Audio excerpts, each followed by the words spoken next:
Comment développer une mentalité de leader? C'est ce qu'on va voir dans ce tout nouvel épisode. Bienvenue, j'espère que vous allez bien. On va parler leadership aujourd'hui, en tout cas comment c'est possible de développer une mentalité de leader parce que c'est clairement important lorsque l'on souhaite avoir une croissance personnelle ou professionnelle dans nos vies, de faire preuve de leadership, en tout cas de réagir comme un leader. Et ça aussi, c'est quelque chose qui va pouvoir s'apprendre, c'est une compétence finalement qu'on va pouvoir aiguiser, une attitude qu'on va pouvoir acquérir avec le temps. Et donc ici, je vais vous donner des techniques pour justement développer votre mentalité de leader, être plus un leader dans les suites, les successions, les choix de vos vies, que ce soit personnel mais aussi bien évidemment professionnel, et que vous ne soyez plus un suiveur, ou en tout cas de moins en moins un suiveur pour devenir plus leader.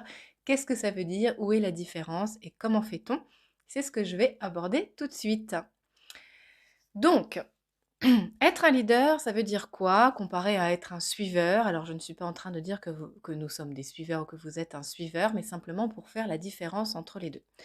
Donc, être leader, ça veut dire finalement être maître de son destin, ici, dans la manière dont je l'aborde dans cet épisode. Ça veut dire aller chercher et créer les opportunités dans notre vie, plutôt que d'attendre, de saisir les opportunités qui vont se présenter à moi, de par les événements, de par les personnes, ou voilà, de par la succession de vies finalement. On peut très vite devenir un suiveur malgré le fait qu'on ait des postes à responsabilité, que les choses évoluent bien pour nous. Et moi, c'est ce que j'ai ressenti pendant longtemps dans ma vie, c'est-à-dire que ma carrière évoluait normalement, entre guillemets, c'est-à-dire que j'ai eu mon diplôme en ressources humaines, ensuite j'ai gravi les échelons, etc. J'ai évolué dans ma vie professionnelle, mais en fait, j'étais en train de suivre les opportunités qui se présentaient à moi au fur et à mesure de mon chemin, sans vraiment prendre conscience. Est-ce que c'est cette suite que j'ai envie de donner à ma vie ou pas?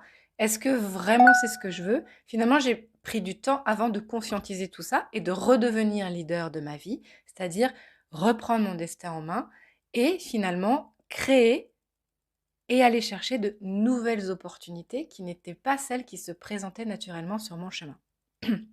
Donc c'est vraiment ça ici, la différence entre leader et suiveur. Donc, où en êtes-vous dans ce positionnement-là? Et est-ce qu'aujourd'hui, ça va être important pour vous de développer une mentalité de leader pour reprendre le contrôle, redevenir maître des opportunités qui vont se présenter à vous et donc des choix que vous allez pouvoir faire? Donc, être leader, finalement, ça veut dire quoi? Ok, reprendre son destin en main, être maître, etc. Mais comment ça se matérialise dans les faits concrètement? Comment fait-on pour voir si on est un bon leader ou pas? Enfin voilà, qu'est-ce qui va se mettre en place? Qu'est-ce qui va se jouer à ce moment-là?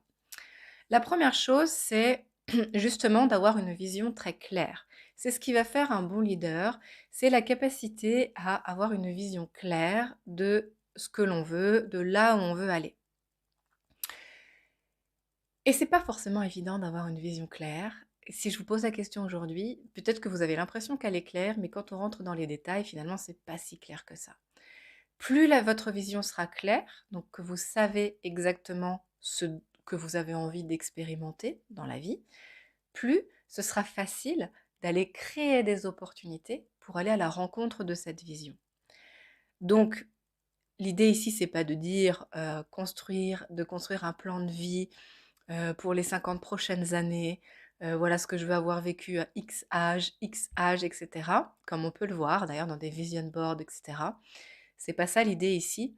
Ici, l'idée, c'est plutôt quels sont mes objectifs? Donc, qu'est-ce que j'ai envie d'expérimenter dans la vie?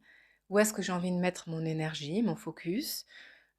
Où est-ce que potentiellement il y a des choses qui doivent changer, où je vois que c'est pas ok, c'est pas en phase, c'est pas parfaitement aligné, et donc je veux que ça change. Et voilà, se projeter dans la vision. Ça, c'est la première chose à faire quand on veut être un leader, et y compris quand on veut être un leader d'équipe. D'accord? Si je veux être un leader d'équipe, eh bien, je vais me demander quelle est ma vision pour l'équipe, où est-ce que je veux emmener l'équipe. Donc, bon, on a le leader de sa vie et le leader d'une équipe, finalement, même combat, j'ai envie de dire. Donc première chose, avoir une vision claire. Deuxième chose, savoir faire preuve de résilience. Donc qu'est-ce que ça veut dire exactement la résilience? Parce que je vois que c'est un mot qu'on emploie beaucoup en ce moment, résilience, mais sans trop savoir ce que ça veut dire.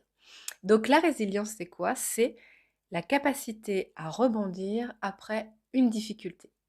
C'est-à-dire que je ne vais pas empêcher les difficultés d'arriver dans ma vie, j'en aurai toujours. Tout le monde a des difficultés dans sa vie, des défis, des obstacles, des situations inattendues, de la tristesse. Voilà, la perte d'un être cher, ne serait-ce que ça, peut être une difficulté. Donc on a tous des difficultés dans nos vies. La question, c'est une fois que je vais descendre dans cette difficulté va me faire descendre, je vais être en énergie plus basse, ça va être compliqué pour moi, potentiellement je vais broyer du noir. Voilà, il va se passer plein de choses moins sympas au moment où la difficulté va arriver. La question, c'est, et la résilience, c'est la capacité à remonter rapidement pendant, après cette difficulté. Et une très bonne résilience, c'est aussi la capacité à ne pas descendre trop bas lorsqu'une difficulté arrive. C'est-à-dire que quand je suis un très bon résilient, à la fois je ne descends pas trop bas, à la fois je vais remonter très vite. Ça ne veut pas dire que les difficultés ne nous touchent pas, ça ne veut pas dire qu'on n'est pas affecté, voilà, ou qu'il ne s'est pas joué des choses à l'intérieur de nous. C'est simplement qu'on a eu cette capacité à rebondir, à ne pas laisser cette difficulté carrément prendre le contrôle total sur notre vie et nous anéantir, nous faire perdre pied, etc. Ce qui fait qu'en fait, on va perdre beaucoup de temps lorsqu'on se laisse complètement envahir par une difficulté. Donc ici, l'idée, c'est pour être un bon leader, donc pour être capable de- d'emmener les choses, de rester sur la ligne de la réussite et d'embarquer les autres avec soi, ça va être de justement savoir faire preuve de résilience, ou en tout cas de développer sa résilience. C'est vrai qu'il y a quelque chose que je n'ai pas dit et qui est important sur qu'est-ce qu'un bon leader. C'est bien sûr quelqu'un qui maîtrise son destin, va créer les opportunités, va naviguer finalement efficacement dans les défis et les opportunités de la vie, tout en ayant une influence positive sur les autres. Ça, c'est vraiment aussi la capacité d'un bon leader, avoir une influence positive sur les autres. Donc ça va avec, ça va de pair. Donc là aussi, la résilience, ça va nous permettre justement de rester concentré, de rester efficace, de rester en vie, j'ai envie de dire, presque vivant, et donc de continuer à avoir un impact positif sur les autres. Être un bon leader, c'est aussi avoir une bonne résistance au changement. On parle vraiment de résistance au changement. D'ailleurs, j'ai fait un épisode sur ce sujet, sur la résistance au changement. Si vous voulez aller l'écouter, vous pouvez y aller. Et donc, savoir faire preuve de... On parle de résistance au changement parce que changer, de manière générale, est plutôt difficile. C'est pas... toute transition est compliquée, y compris les transitions choisies. Et donc, changer de manière générale est difficile. Donc, on parle de résistance au changement. Eh bien, un bon leader va être capable de réduire sa résistance au changement. C'est-à-dire que même si ça va le mettre en position indélicate, potentiellement, nous sortir de notre zone de confort, le changement, puisque c'est un changement que j'ai voulu, reste difficile. Toute transition est compliquée, y compris une transition choisie. Néanmoins, je vais développer des stratégies pour que ma résistance au changement soit la moins forte possible. Comment je vais faire ça? Je vous le dis juste après. Et la dernière chose qui fait d'une personne un bon leader, ça va être aussi une haute intelligence émotionnelle. Ça veut dire d'être capable de bien gérer ses émotions. Là aussi, j'ai fait un épisode de podcast sur ce sujet. Je vous invite à aller l'écouter pour mieux maîtriser comment développer votre intelligence émotionnelle. Donc, si je récapitule, pour pouvoir développer une mentalité de leader, ce que vous allez devoir développer, c'est à la fois avoir une vision claire. Donc, comment vous allez faire ça? Déjà, vous allez faire une auto-réflexion sur vous-même. Donc, en fait, l'idée, c'est de se poser un instant. Pourquoi pas faire du journaling, c'est-à-dire écrire, ou voilà, en tout cas, se poser et de se dire, OK, où j'en suis, Ou est-ce que c'est OK dans ma vie, tout va bien? Ou est-ce que c'est plus compliqué? Ou alors, si je parle d'une équipe, où est-ce que l'équipe fonctionne super bien? Ou est-ce que c'est plus compliqué? Voilà, en tout cas, une autoréflexion sur soi pour identifier nos points forts et nos points faibles. En tout cas, nos axes d'amélioration.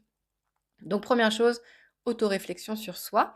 Ça peut prendre du temps de faire une autoréflexion sur soi. C'est OK que ça prenne du temps.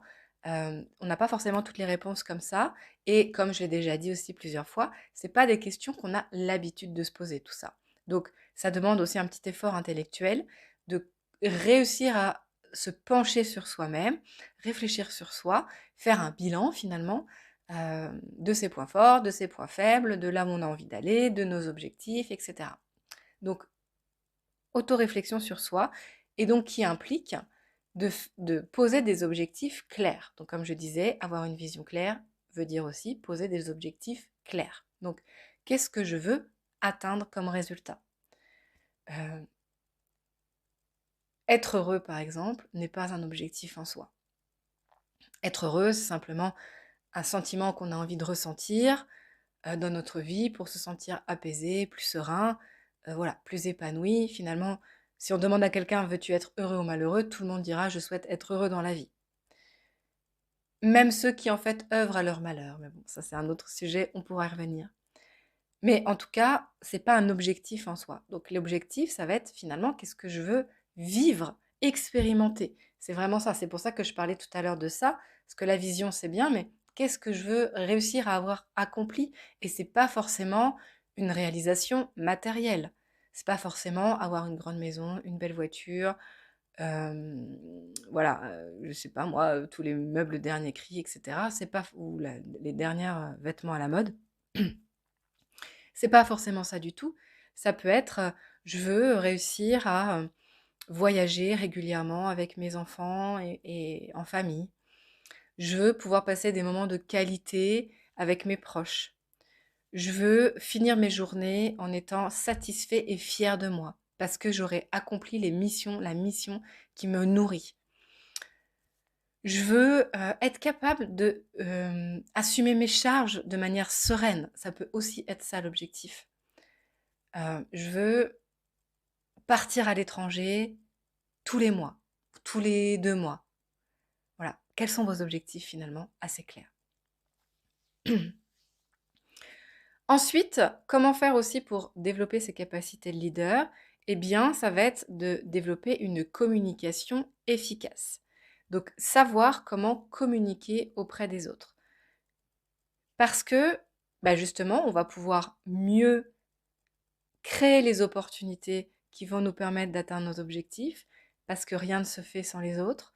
Donc, à un moment donné, il va falloir convaincre, provoquer des changements, des transformations, obtenir d'autres choses dans la vie. Et donc, ça passe par une meilleure communication.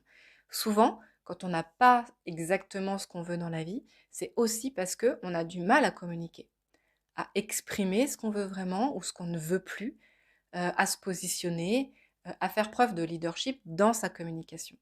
Donc, travailler à une communication efficace, c'est vraiment très important. Un épisode de podcast existe sur ce sujet, n'hésitez pas à aller l'écouter. Et puis enfin, comment faire pour développer son leadership? Eh bien, ça va être de gérer l'échec, être capable de gérer l'échec. Comme je vous l'ai dit tout à l'heure, on n'empêchera pas les obstacles et difficultés d'arriver. Il va falloir donc développer sa résilience. Comment je développe ma résilience? En sachant mieux gérer l'échec. Donc, gérer l'échec, c'est un vrai sujet que je n'ai pas encore abordé en podcast, donc je vais faire un épisode la semaine prochaine sur comment gérer l'échec efficacement pour être capable de rebondir rapidement. Donc, je vous invite à vous abonner ou voilà, à bien rester connecté pour voir cet épisode qui sortira la semaine prochaine sur comment gérer l'échec. Dans tous les cas, c'est intéressant de savoir faire cet exercice de gérer l'échec. Voilà, même si derrière l'idée c'est pas de devenir un grand leader, mais en tout cas gérer l'échec c'est important et c'est quelque chose qu'on apprend très peu à faire en France. Donc on va en parler dans l'épisode qui suivra la semaine prochaine. Voilà les amis, je ne vais pas trop m'étendre sur le sujet du leadership, de la mentalité du leader aujourd'hui ici. Ça pourra faire l'objet d'autres épisodes où on développera certains sujets particulièrement. L'idée, c'est de comprendre que être un leader, c'est vraiment reprendre le pouvoir sur sa vie, c'est vraiment mener la danse finalement, celui qui va être devant et qui va créer les choses plutôt que de les euh, récolter, j'ai envie de dire, mais vraiment aller provoquer la transformation. C'est comme ça qu'on obtient ce qu'on veut vraiment. Développer une capacité de leader, ça s'apprend et ça se développe avec le temps. Ça aussi, c'était important pour moi de vous en parler aujourd'hui. Et j'ai des exemples très concrets en fait de personnes que j'ai pu accompagner en coaching et qui, au départ, manquaient de confiance en eux, pensaient ne pas être capables de justement communiquer sur leurs envies, déjà un peu dans le brouillard et ne plus savoir vraiment ce dont on a envie, et puis communiquer sur ses envies. Et en fait, on se rend compte que développer sa capacité de leader, quand on est plus clair sur ses objectifs, qu'on sait exactement ce qu'on veut et qu'on s'est bien préparé, notre communication, elle est beaucoup plus efficace et donc on arrive à aller à la rencontre des personnes qui vont nous aider en fait à provoquer le changement. Et ça, c'est vraiment important. Je l'ai vu à la fois dans les sphères privées, mais aussi dans les sphères professionnelles, où voilà, j'ai accompagné des personnes à obtenir des postes à beaucoup plus forte responsabilité, simplement parce qu'à un moment donné, elles ont osé se positionner, s'affirmer, dire vraiment ce qu'elles voulaient, montrer ce qu'elles avaient dans le ventre en fait, et donc être capable d'obtenir ce qu'elles avaient en tête finalement depuis des années sans réussir à le concrétiser. Donc ça, c'est vraiment des choses qui se développent.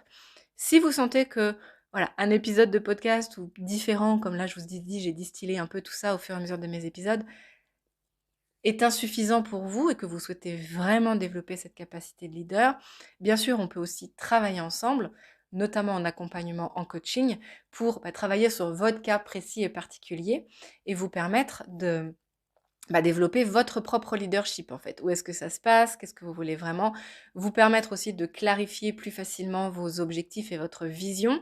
En coaching, c'est beaucoup plus facile de le faire. Et puis ensuite, d'avoir tous les tips et les entraînements nécessaires pour communiquer efficacement et enfin obtenir ce que vous souhaitez vraiment.